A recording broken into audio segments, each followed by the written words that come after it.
Good evening, everybody. How are you doing? If you didn't know, my name is Jason. Next to me is John. How are you doing? I'm doing well. Wait. Where'd you get the shirt? Max and Liz bought it for me. It's one of my Christmas or birthday gifts. Kylie will come in the room every time I'm wearing this. Say, why do you have a Jason shirt? And I'm like, because I am. Well, that's pretty awesome, dude. I dig that. That's pretty killer. Hey, I'm doing well, and I just want to thank everybody. A couple weeks ago, we were supposed to do this, and just some things were going on with me personally and professionally that it was turning out to be a train wreck. We were recording it because you were going to be in Connecticut, and just the wheels fell off the wagon. But I wanted to thank everybody who reached out and said kind words and checked in on me. I really do appreciate it. That means a lot to me.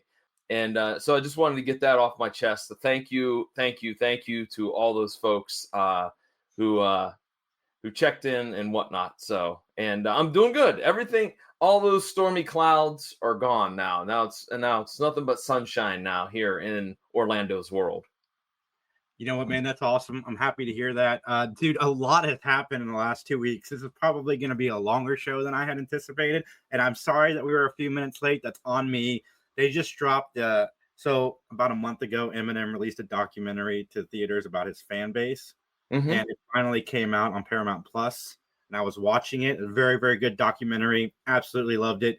And it ended like a minute and a half ago. I had no idea it was like 7 o'clock until Justin texts. And I jumped over and was able to run in the house and watch it and do this because I was into it. It was great. It was a really good documentary. But John, what have you been watching? Well, that's a great question. What I've been doing recently in terms of my viewing is catching up on some stuff. I by no means am a Star Trek fan, but I really do like Strange New Worlds. I think Anson Mount does a fantastic job as Christopher Pike, and the surrounding cast is really solid too. That even though I'm not the biggest fan, it's very entertaining. It's a fun watch. I'm not gonna lie, my cousin was like, you got to watch the show, and he kept giving me the bad mouth for not checking it out. And I really liked season 1, and so I'm just finished up season 2 into season 3, and that's what I've been watching. Really, predominantly that and some wrestling shoot interviews. But that's about it for me, man. How about you? Oh my God, man. So I have been watching so much. Jamie and I have had a few weeks off because of A Weekend in the Life. Now she's got sports season starting, so her schedule has been crazy. And so Doc season 2 is back. Very good show. Highly recommend everybody check it out. I don't know why every doctor show has to have like a hostage situation in their show at least once, but Doc did it, and it's season premiere, and I was in on it. I texted Jamie immediately, like, dude, you need to watch this because we need to talk about this. Yes, I call her dude because she's a dude. And we talked about it, and it was, oh my God, we haven't talked about it yet. She hasn't watched it yet, but hopefully she watches it soon. The Floor is back, the game show. It's one of my favorite game shows hosted by Rob Lowe. Have you watched that one, John? I have not. Dude, you should. It's good. Last season they had Brian O'Halloran was one of the contestants. 2 years ago, they had an independent pro wrestler on there. Selena De La Renta was on as one of the special guests. I mean, I don't think they mentioned her background or who she was. She was just a person on there because she's kind of in the indie circuit. She's not in the WWE. So you'd really have to be a wrestling nerd like me to pick her out and be like, oh, yeah, that's Selena De La Renta. You know, I'm going to do something that John Orlando really likes to do, and I'm going to do it because it kind of promotes John as well. And I just want everybody to know that you guys can go literally to 3geekspodcast.com, and right here at the top of our page has Mattalk and Big Binge and 3 Geeks. And if you scroll down, it's got all of our affiliates, PVD Cast, McGTV, the conventions we do. Like, go check out our website. But I'm trying to think what else I've been watching. Like, there's, oh my God, John, there's so much. I caught up on Family Law, which you're not watching. Oh. You should watch because spoiler alert, I don't care, John. So in the last like 2 minutes of the season 4 finale, Nathan Fillion shows up, and he is her half brother. So He's another kid of her dad's, another woman that he, probably cheated on somebody with in the day. But I love that the Firefly cast goes to bat for each other, because that's not a small role. So I'm thinking we're going to see Nathan Fillion in season 5 quite a bit if he's showing up in that capacity. I was gonna say, I didn't mean to try to talk over you, but yeah, it's a reunion for Firefly and Serenity. Yeah, dude. And then one more thing that I've been watching, I watched Superman for the 4th time. Love that movie. You know what? I think we could talk about it. I really liked it. I thought it was solid. I liked that there was not a lot of exposition. Like here it is. Here's what's happening, and we're gonna keep it short and tight. Crypto was awful. It was awesome. Excuse me, not awful. He was I awesome. was gonna say, I'm about to do this show by myself, which I don't have all the guys, so it would have been chaos. But no, he was awesome. I really dig Astro. I was worried about how that was going to play out, but they did a fantastic job.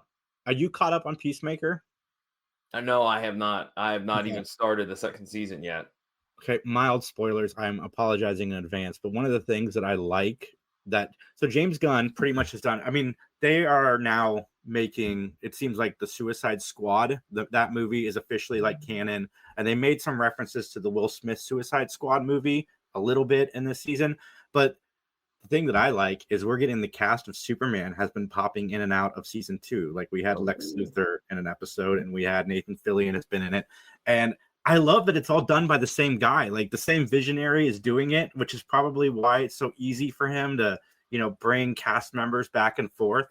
But dude, Peacemaker has been really good. You need to bump that ahead of everything. I think Justin would agree. And then Alien Earth is also a good one. Go check out. I won't get into that. You guys have listened to me rant about TV enough. You guys want to hear about Matlock. That's right. And this is another one of those. It's on the DVD as one episode, but I'm sure when they showed it in rotation, in syndication, it was 2 episodes, because it was like a 90-minute episode. And are you ready to talk about it, Jason? Yeah, I can't wait. All right, then let's go. All right, then let's get into our opening statement. The title of the episode is called The Legacy, and the original air date for it is November 9th, 1992. We have a couple of guest stars that we need to mention. First off is Wilbur Fitzgerald.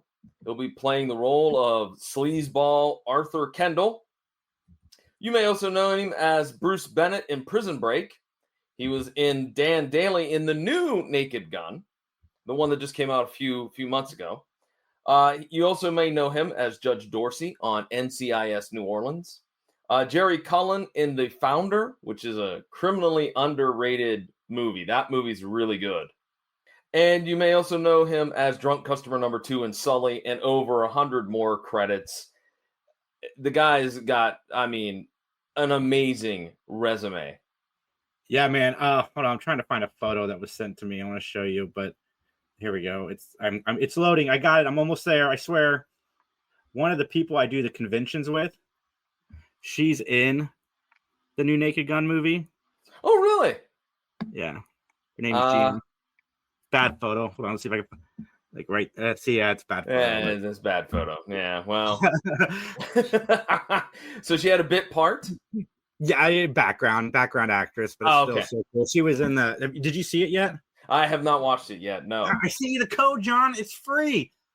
I know. I'm trying. I'm struggling. To keep loaded into StreamYards. That's what Justin says. That's a lot of work, Justin. I have to email it, and then I got to download it, then I got to upload it. It's a lot. All right, well, let's talk about our next guest star. His name is John Dennis Johnston. He will be playing the role of Brian Martell.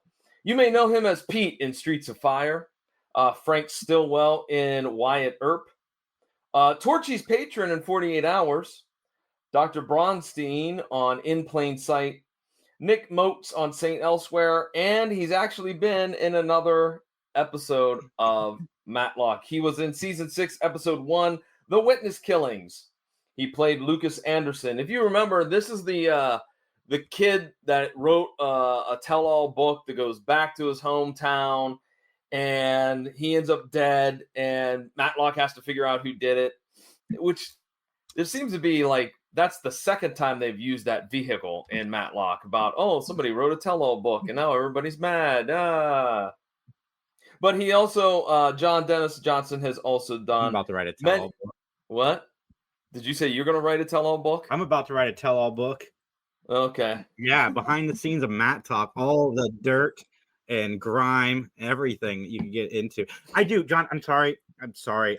One of the things that I really wanted to talk about tonight, because it kind of annoyed me, and since I don't think Jamie and I are doing our show tonight, sorry guys, just go with me for a second. So SVU came back this week, and they killed the old captain off screen. Like the show started with his funeral, which it doesn't make any sense to me why you'd kill the character when the actor is still alive. It was no plot in the show at all, other than they were at his funeral in the beginning of the episode. It's very annoying, especially since he had been on Law and Order since the beginning, like even the original show, and then just to kill him off camera. I guess the actor was on set for it, but like, why? Well, that's the second time they've done that, because they did that with Criminal Intent when Eric Bogosian was the captain, and they killed him off. But I think it was on screen that they did have his death on screen. But so yeah, I mean, Dick Wolf is not afraid to pull the trigger. But it's just weird. It's just weird to kill a character on a show that hasn't been on the show in like 10 years, just to randomly have his character die when an actor is still alive and could pop back. I don't know. It annoyed me. Anyway, sorry, John. I didn't mean. Sorry, everybody. I'm done with what I've been watching. All right. Well, let's talk about another guest star, Mary Margaret Humes. She plays the role of Candace. She had a very long run as Gail Leary on Dawson's Creek. She had a lot of seasons of that show. She also played the role of Miriam in The History of the World Part 1. She was in a ton of Hallmark movies. And here we go. I just picked a bunch of them here. Let's see if you've seen them. Are you ready, Jason? John, I was born ready for this game. Okay. A Valentine's Match. Have you seen it? I think I have, actually. A Cowboy Christmas Romance. I have seen that one. Christmas in Love. I don't know if I've seen that one. Christmas Crime Story. I have not seen that one. I'd remember that one. Matchmaker Santa. I have seen Matchmaker Santa. I think our buddy Jonathan Stoddard was in Matchmaker Santa, if I remember correctly. He's coming back on our show soon. Yeah. Okay. Well, also Mary played Bridget Laird in a previous episode of Matlock, season 5, episode 4, The Personal Trainer, where this is the one where Ben had a roofer who was accused of killing a personal trainer because the personal trainer was having an affair with his wife. And so there you go. And then our last one that we have to talk about, our last guest star, is Beth Toussaint. She will be playing the role of Yolanda Bergstrom. You may know her as Lydia Keefe in Red Eye, female caller in Scream 3, Veronica on Savannah, Tracy Lawton on Dallas. And she also was on a previous episode, season 5, episode 1, The Mother, where she played Andrea Todd, and she was the legal secretary accused of murdering her boss, whom she's having an affair with. And if you remember, the mother was like, I did it, etc., etc. So any of those individuals that you want to comment on, Jason, before we move along? Beth is a woman of my heart. I absolutely love her. Beth, if you're watching this, give me a call or email me, benmattalk@gmail.com. And Beth Toussaint, don't worry. I won't read the email because that's not my job. That's his job. So, all right, let's get on into it, ladies and gentlemen. Jason, it's time for me to ask you that question. You know the question. Are you ready to give an opinion? Your opinion, solely your opinion, so help you. Come on, John. You know I want to testify. It's time to testify. It's nice to have Justin back. It is. Things run so much smoother. It's something like comforting about his picture at the bottom of the screen, and then you can just do this randomly and then put him back away. Anyways, let's talk about the plot. Ben finds out that a man accused of murder has a link to Ben's father, Charlie. So, all right, here we go, ladies and gentlemen. We open up with a scene of a MARTA train That is, by the way, the rail system in Atlanta, if you're unfamiliar with, as it's just speeding through the ATL. Then we cut to a prison yard. And then we cut to a scene of inside the prison where there's a parole meeting where Mr. Martell is up for parole. He supposedly is in jail for murdering Jake Kendall. And Brian Martell, his son, wants his dad released due to a terminal disease. This is one thing that I did kind of, and I don't know because I've never been, experienced anything in terms of the legal system, but would it be the safest thing to have the son of a guy that's up for parole, like standing behind, like sitting behind everybody else? Like, I was just going through my mind, like, in theory, couldn't he grab one of those attorneys or one of the guards and like do something like stab him or something? I mean, I know that's a stretch, but I mean, like, he was sitting way back there, like unattended. And I'm like, this doesn't seem very safe.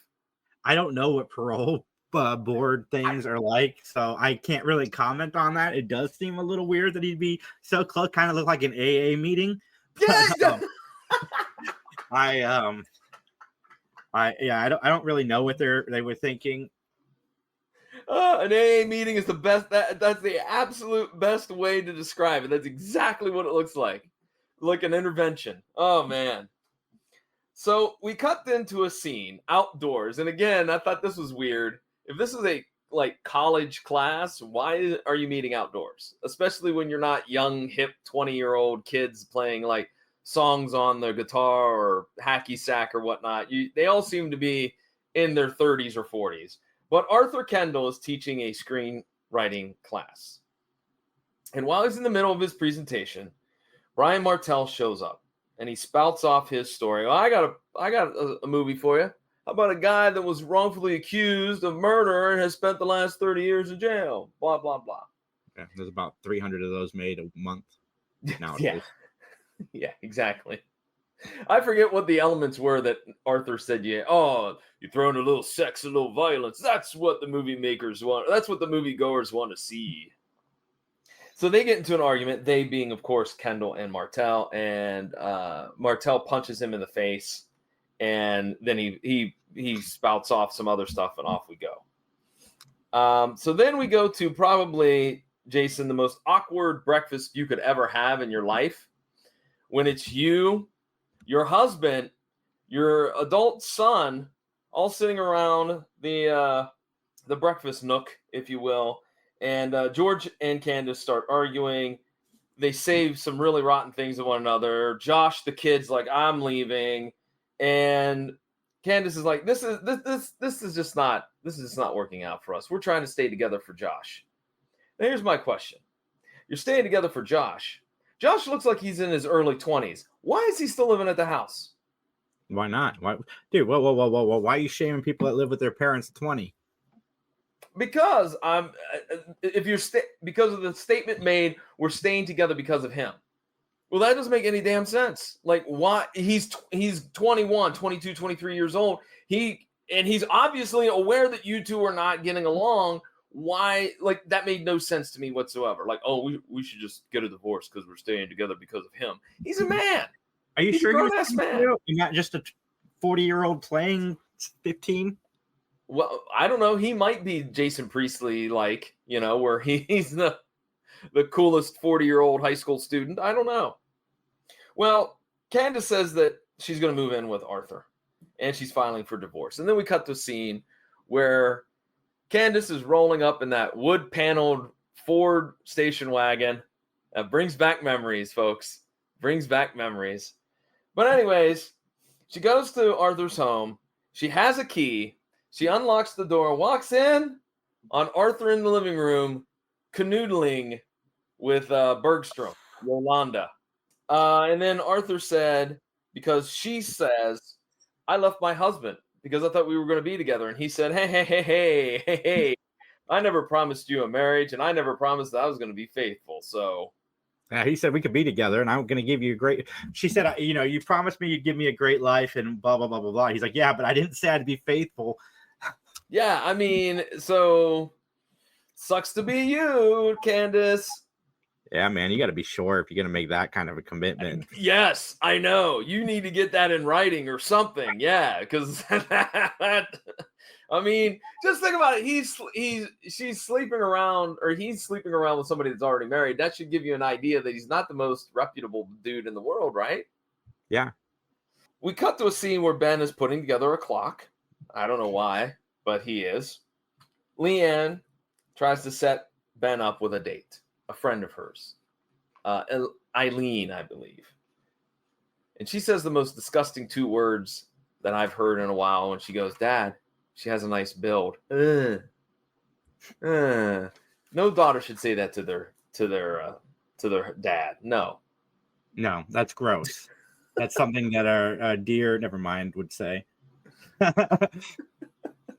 I'm just saying, like, years from now, maybe 10 or 15 years from now, you don't want your daughter to come and go, "I have a friend. I know someone." You don't want that. No, that's No, gross. that is gross. There you go. So we cut to a scene where Arthur's taking the trash out, and he hears something. He looks over, and his garage door's open, and his car's running. Well, that's weird, because why is it running? So he goes over to investigate. So he goes into the garage, and both the doors are locked on the car, and all of a sudden the garage door shuts, and he can't get out. And now it's filling up with carbon monoxide poisoning, and that is what kills Mr. Arthur Kendall. Which I don't think we've had a death by CO before, have we? I don't think we have.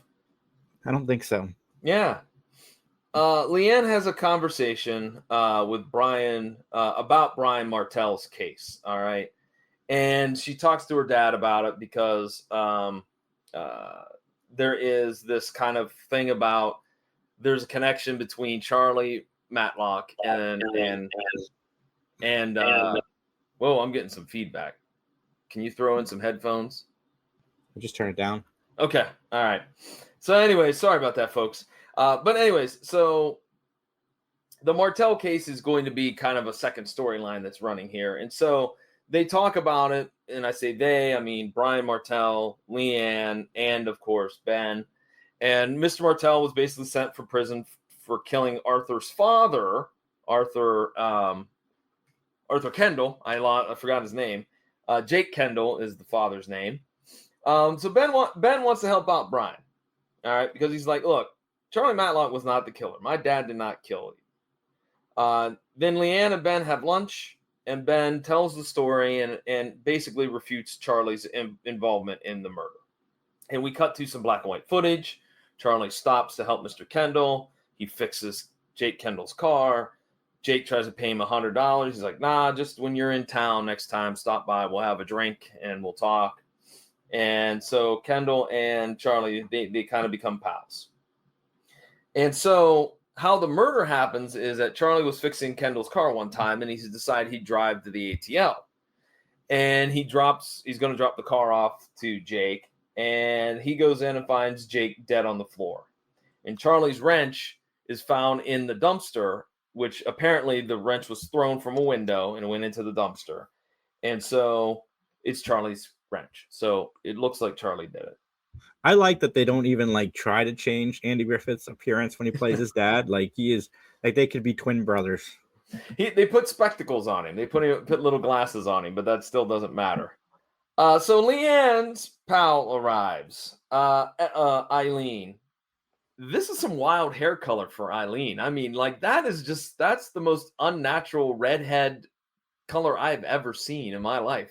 I don't know, man. I'm in love with Leanne's friends. Wait, no, never mind. Different episode. Sorry.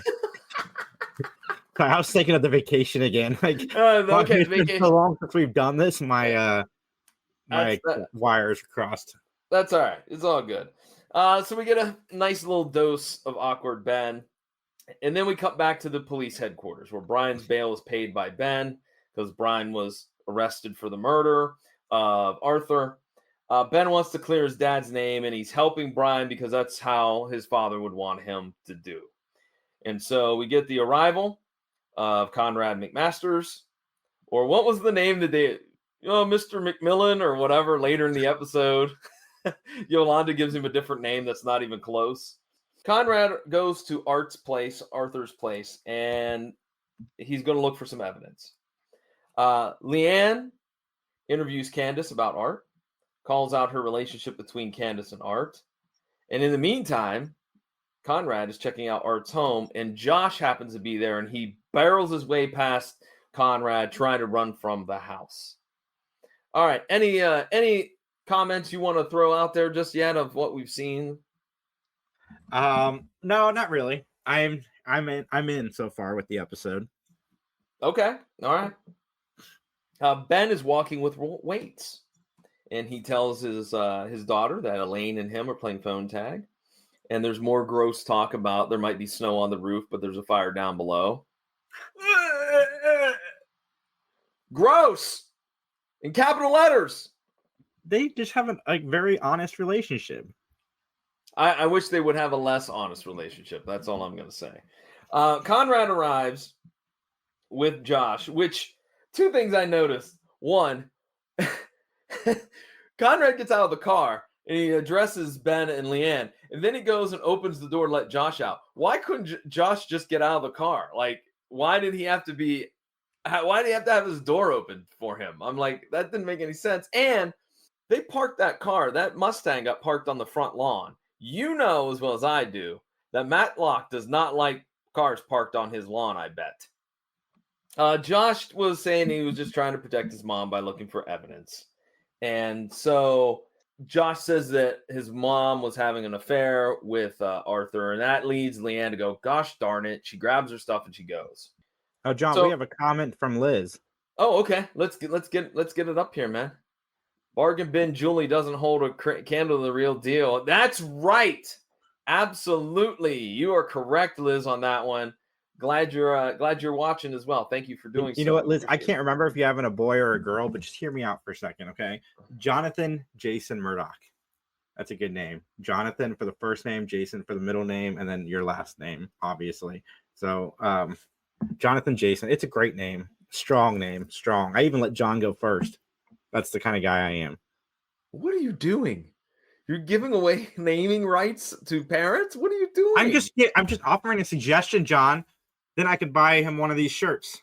I am Jonathan Jason Murdoch. Yeah. Or if it's a girl, Jacina, that works too. I don't know what the equivalent for John is. Joanna. That would be my guess. Oh, anyways. Okay. Joanna. Yeah, Joanna Jacina. That's, oh my God, fantastic. All right, sorry, John. Anyways. Sorry, Liz. Well, Leanne goes to confront Candace. All right. And she does so outside of her apartment. And what you don't know as Leanne leaves, that there's a double stakeout going on. That's right. Not one stakeout, but two, as Conrad is parked across the street, keeping tabs on the old Candace. Her alibi, by the way, is that she's doing a documentary on street kids. I don't know what that's supposed to mean. But anyways, and what they do for money and whatnot. And that's where she was that afternoon. Well, we cut back to Ben singing and cooking, and Leanne badgers her dad more about a date with Elaine, and Ben has given up hot dogs for Elaine. That tells you how serious this is. It's a tragedy. I wish we had that like that funeral cadence music that we could play for the. We have another comment from Liz. All right, here we go. Having a boy, we'll keep that in mind if we need a backup name. Boom, okay. We made backup, John. We made backup. You're welcome. Anyways, Jake Kendall, we cut to a scene where Jake Kendall and Charlie are hanging out. And I like that they are drinking Star Cola. I want Star Cola. I want to try that. Kendall shows off his new suit. Charlie finds a clue. It's a sweater, and it's the wrong sweater because it's not Kendall's, all right? It's Martell's sweater. And this leads to the conviction and the release of Charlie. But again, that's really loose evidence, that sweater being real close to the body.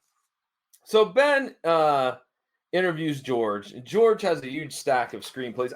For some odd reason, I don't know why, I thought that this was a great scene. I actually like George, even though I said earlier, like, he's arguing and saying really horrible things to his wife in front of his kid. He seems like just a chump. Like, oh, I got all these screenplays. Did you sell any of them? No, I didn't sell any of them. You know, have you figured out the end of the one you're doing? No, I haven't written it yet. He just seems like just such a schlub. George does have a motive and an alibi, though. So then we cut to the rough part of town, which I think is the same clip that they use every time they have to go to the rough part of town. Candace is bribing a bunch of street kids for an alibi. All right, hey, if anybody asked, I was here last Thursday, et cetera, et cetera. But as she walks past the dumpster, guess who? I liked how he just kind of leaned out. And that was, of course, Conrad McMasters. But I thought that was just so ridiculous. Like, just a quick wink to the audience that, hey, Conrad's here. Yeah, exactly. Leanne chats with Brian, and she gets the details of that case from Brian's point of view. And Brian, by the way, was on a job as a construction worker. Brian explains that his dad walked home, all right, from work because the work got out early that day, and that Mr. Martell catches mom and Jake Kendall kissing. And so the cops felt that Martell killed him because he had motive, and then the sweater, et cetera, et cetera. So Conrad goes back to Art's home, and the mail provides a clue.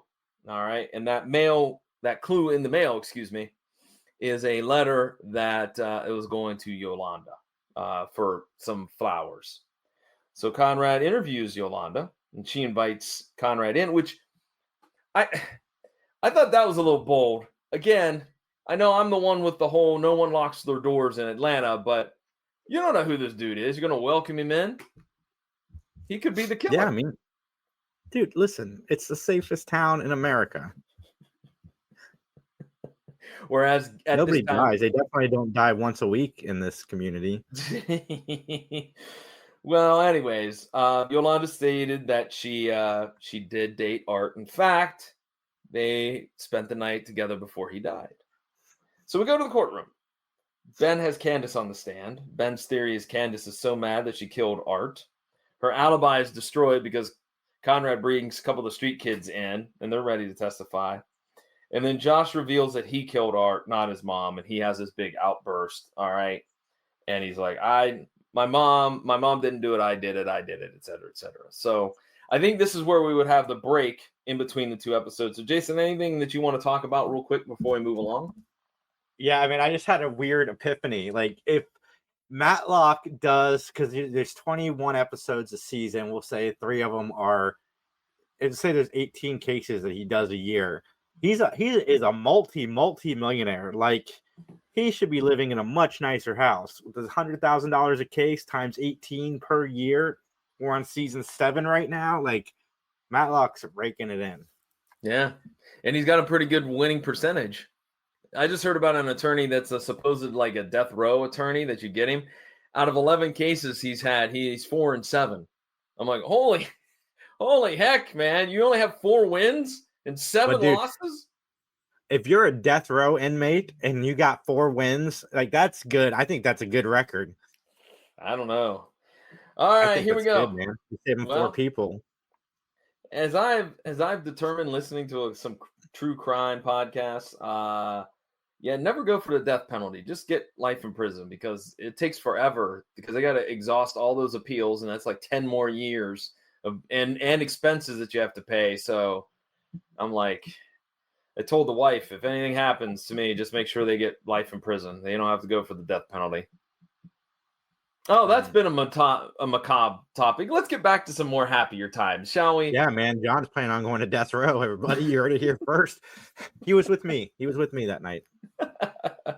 Well, Josh recounts Art's murder, and he can't explain anything. Like the cops are like, how'd you find the keys? I stole them. When? Well, I just did, man. That afternoon.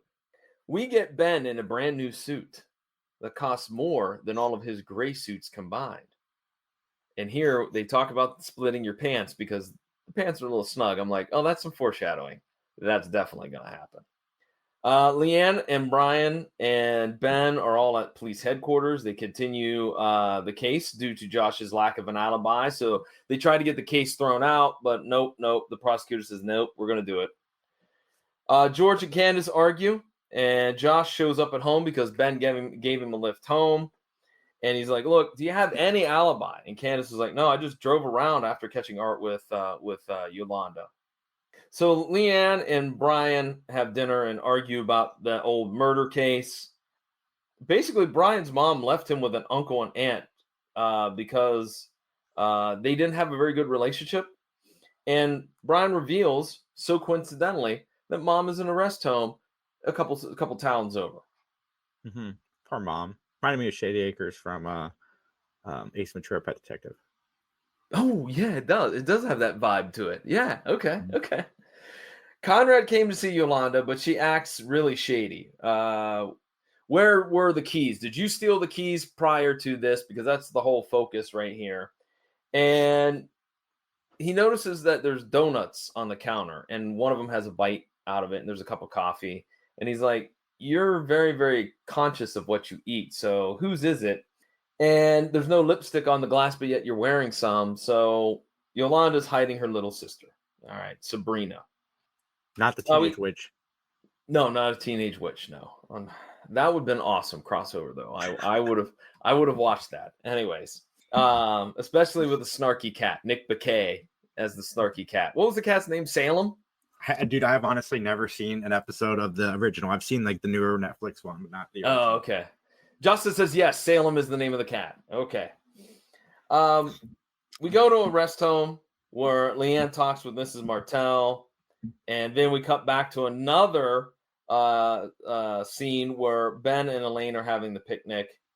There's the kiss on the cheek. Ben sits down. He splits his pants, and then we cut to a scene where he's making bacon and eggs. And Leanne's like, what are you doing? And he explains that he split his pants and unfortunately flips grease on his daughter's blouse. So she goes to change. In the meantime, Conrad comes through the back door and he gives the lowdown on Yolanda's sister. And the Arthur Kendall screenplay for Death Rattle is pretty much revealed to be the same thing as George, who wrote a script as well. It's pretty much identical.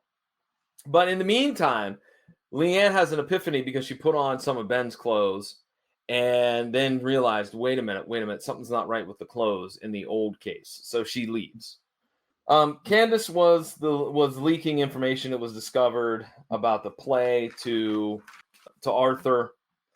And so then Leanne is back at the rest home and she asks about the sweater. And so we find out finally, after all this hullabaloo, that Mrs. Martell is the one. It was her sweater that was found next to the dead body of Jake, and that she's the one that killed him, and that Mr. Martell took the blame for it. I like this next scene a lot. Conrad and Ben are playing some baseball, some catch, if you will. And I like how Conrad throws a hard one, and he's, "Ow, what are you doing?" Which, I got to be honest with you, I'm not a very good baseball player, and that brought back memories. I'm like, yeah, I had that happen a couple times where I'm like, dang it, that was a hard throw. I was more of a football passer in my day. I was quarterback. Well, I stuck to hockey. What can I say? I was good at that, so I stuck with that sport. Josh shows up and he wants the screenplay back because he was sent to go round them up. He does that, or he's doing that. In the process, Ben's like, hey, hold on. Why don't you two play catch? I'm going to go do some things real quick. I'm going to go call Yolanda, which he does. And she's like, I don't have the screenplay. I threw it away. So Brian talks to his mom, and Dad set up Jake Kendall. The other woman with Kendall, Mrs. Martell, stole Charlie's wrench, used it to kill Kendall. And unfortunately, Mrs. Martell left the sweater behind. And that kind of wraps up that storyline, which here in a few minutes, I'll reveal my thoughts on that. Conrad finds Sabrina, and she has the screenplay, and he wants to get it off of her. And I thought this was kind of a little bit out of left field, but she's like, if you touch me, I'm going to scream rape so loud that they'll hear it 4 counties over. I'm like, yikes. That's a threat. Yeah, this escalated quickly. Yeah, it did. It escalated very quickly. Leanne recaps the Martell story to her father. Elaine shows up and she dumps Ben because she's going to go marry the senator. 2-time. And this is where's Kanye with his Gold Digger theme song? Like, come on, man. Or EPMD if you're old school. She EPMD wanted had a guy that that was song. into hot dogs and having fun and stuff. Well, Conrad shows up to recap Sabrina's information. And so we go to the courtroom. Ben has Yolanda on the stand. Yolanda purportedly went to a certain bar to, quote, meet Art. In other words, she was going to pick him up because Sabrina was not meddling, or was not modeling, excuse me, or meddling. She was not meddling in things. She was modeling due to drugs, which Sabrina was also engaged in some sexy time with Art. And because of that, she had a relapse. So basically, Yolanda wants revenge. And Brian Martell was used as a patsy. And Yolanda refuses to answer any other questions and takes the contempt charge. We cut to a scene where Ben and Conrad are going through the financials of Yolanda. Sabrina does have an alibi. Conrad found out that she was drunk and in the drunk tank that day, that afternoon. Ben, Conrad, they're at Art's home and they're going over the murder again. They're retracing steps. And speaking of steps, Ben steps in a puddle of oil. Aha, there's the clue that we need. So we go back to the courtroom, and Josh is on the stand. And Josh works in the hospital, as we know. And he works in all the departments. So he knows, he's met Sabrina, who had some issues, who was in that hospital due to her, I shouldn't just assume it was nose candy. It's 92. I'm thinking probably, right? Probably. Yeah, if not, it's heroin, one of the two. Anyways, boy, we're really full of joy and happiness on this episode, aren't we? Jeez. It is, man. It is. So Josh becomes pals with Yolanda and Sabrina, so they become somewhat of a co-conspirator. Again, because Yolanda wants revenge for what Arthur had done to Sabrina. So basically, they worked on a plan, they being Josh and Yolanda. Yolanda stole the keys to give to Josh, and the puddle of oil was the key evidence, as oil was found on Josh's floor mats in his car. Basically, we cut to a scene of everybody leaving the courtroom. Martell, Conrad, Leanne, Ben, they're all leaving. And everything's cool with the Martell folks. And then Sabrina shows up and says, Conrad McMasters, my sister wanted me to give you something. Slap to the face, yo. That was unnecessary. Justice for Conrad. Yeah. Email us, benmattalk@gmail.com. Or drop us a line on Facebook at Mattalk Podcast. Yeah, that was uncalled for. I don't know why, he didn't just go, okay, that's an assault charge. I mean, you're right there. There's got to be some cops right there. You go, did you see that? Did you see that? I want her arrested. Yeah, go Karen, Conrad. Go Karen. That's right. Then he, by the way, Sabrina also gives the copy of the screenplay to Ben as well. And then everybody has some hot dogs except for poor old Conrad, who's nursing a sore tooth, if you will. So that concludes the legacy. Jason, do you have anything you want to throw in there, or should we just slide on into our closing statements? I don't think I have anything else. All right, then let's get to it. Let's get into our closing statements. This is the part of the podcast where John and I will rate the show on a gavel system. 1 gavel means 5 gavels means that we absolutely loved it, and negative 37 gavels means I'm going to put John in a home for the rest of his life, where he can live happily by a tree that he calls Bert. John, what did you think of this episode? First of all, I don't think we can use 37. I believe that's copyrighted by Kevin Smith. So I'm not sure on that. We might get a cease and desist. Not sure. Speaking of Kevin Smith, wait until I got something to show you in a second. Oh, okay. Okay, before I reveal my thing, here's one thing I want to know. So Jake Kendall looks to be like a scumbag. And Charlie Matlock is supposed to be this upright standing guy. Why would they be friends then? Wouldn't you think that he would hear the town gossip that Jake is philandering around town? And it just seems to me like that was like a conflict of interest between those two, that Charlie Matlock would not tolerate the Jake's scumbagginess, if you will. I mean, we all had that friend back in the day that was kind of just somebody that we kind of hung around with because we've known him forever, even though he's not really a great person. Okay, I don't know. You're not going to defend him in court. Yeah. I don't know. I'd have to think back and see if I have one of those. But I give it a 2.5 gavels. I did not like the double storyline. I felt like it could have been good if they just would have had those two as separate entities. If they had the legacy being the one with the Martell storyline, that would have been great. And then this other storyline, with the philandering screenwriter, I think the two of them together just it got muddled at times.